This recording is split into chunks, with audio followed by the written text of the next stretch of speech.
Hello everyone, good afternoon, welcome to the kitchen table. Just going to finish off my coffee, excuse me. Marvellous. Yes, hello. Today on the kitchen table, another quick one that's been kind of a response to quite a few questions I've been having from either relatively new flyers or prospective new flyers about prop guards. These are the additional sort of plastic guards you can buy to fit and to either protect other people from being mangled by your props or to protect your props from being broken when you run into things.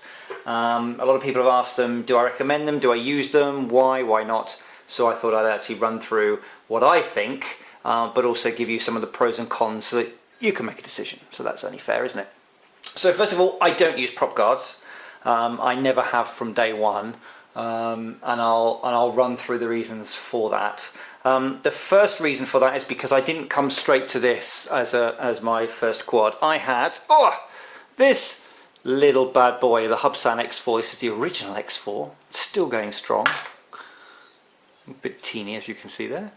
But I spent quite a lot of months buzzing this around in the house and in the garden when it wasn't too windy, and really sort of nailing control in what is effectively a manual quad.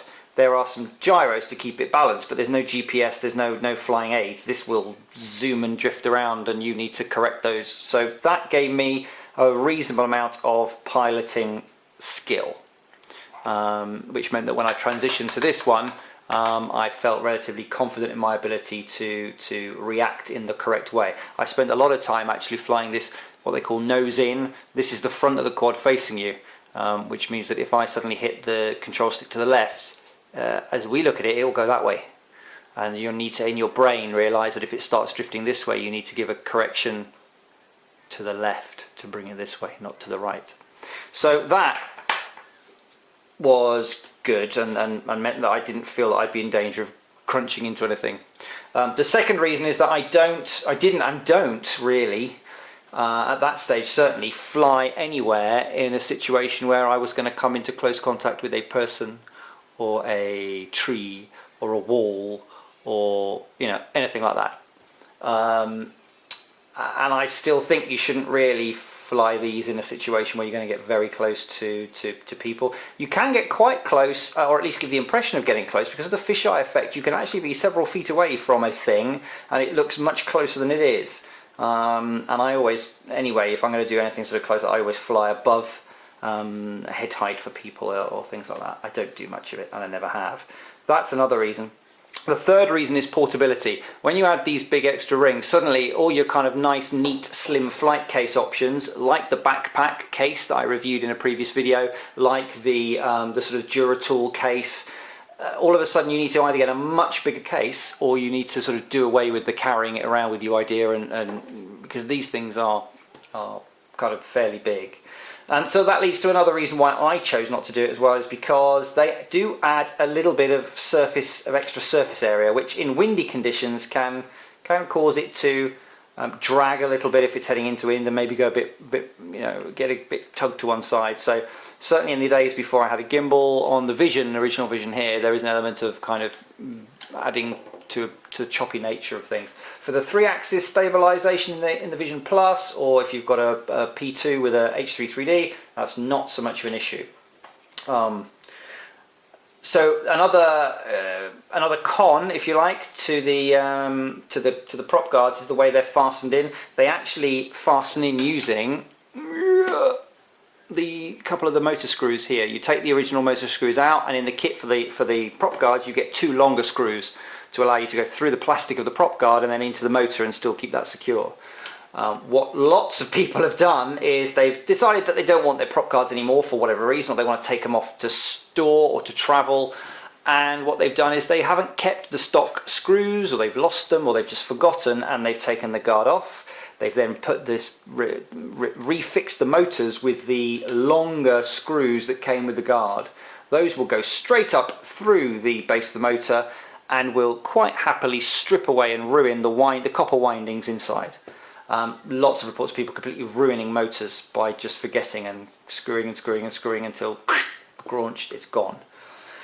So those are some downsides. What are the positives? Well, if you decide that you want to do lots of close quarter filming, even if you are skilled, and that's down to you to decide, between you and your insurance company probably, then putting the guards on means if you do get it wrong and come into contact with something or somebody, you will probably live to fight another day.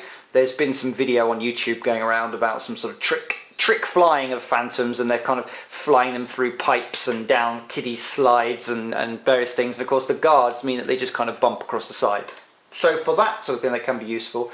It may be useful for you if you're flying one of these commercially. It may be useful for you to have them fitted if your insurance company, it might make them a bit happier.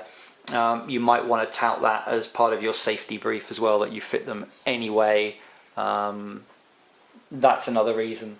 I suppose confidence. A lot of people have problems when they're landing initially with tipping over. The blade, the props hit the ground, the blade shatters, and you've got to redo them. The guards will stop that in most cases. A lot of that is to do with stopping the motors incorrectly, and by stopping them incorrectly, by trying to do a CSC movement, you will spin them up and you can cause a tip.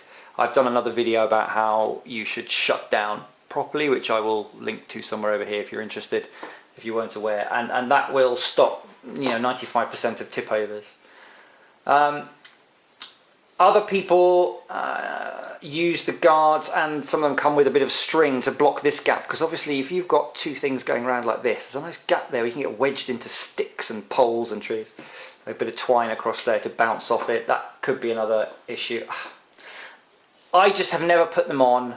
I personally, for me and what I wanted to use it for and how I'd store and transport it, I would rather just keep out of situations where I'd need them.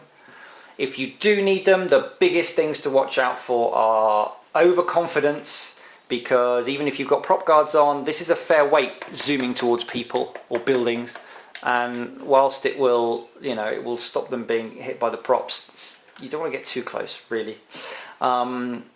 But if you have no choice but to fly in close quarters, or you are doing it commercially perhaps for safety reasons, or you are landing on uneven ground, they can help. As I said, the cons to me outweigh the pros, but that's a decision you can make. There are various different designs. I've seen carbon fiber, I've seen one minimalist one. I mean, that's a myriad of decisions to make. You need to just have a look at those and probably go on reviews and things like that. As I say, because I don't use them, I don't have a comment on that.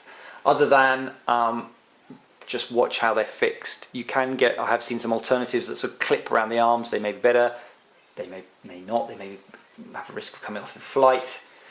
That's a decision you're going to have to take. But there you go, in response to some questions, that's my take on prop guards or prop protectors or whatever you want to call them. Comments? Have I got it wrong? Should I be fitting them? You tell me. Let me know down there what you think and what your experience is. And maybe I might have my mind changed. I might have to rush off and get some. But for now, I'll continue to fly safely and without them. Anyway, thanks very much indeed for watching, and I'll see you again soon back here on the kitchen table. Cheers.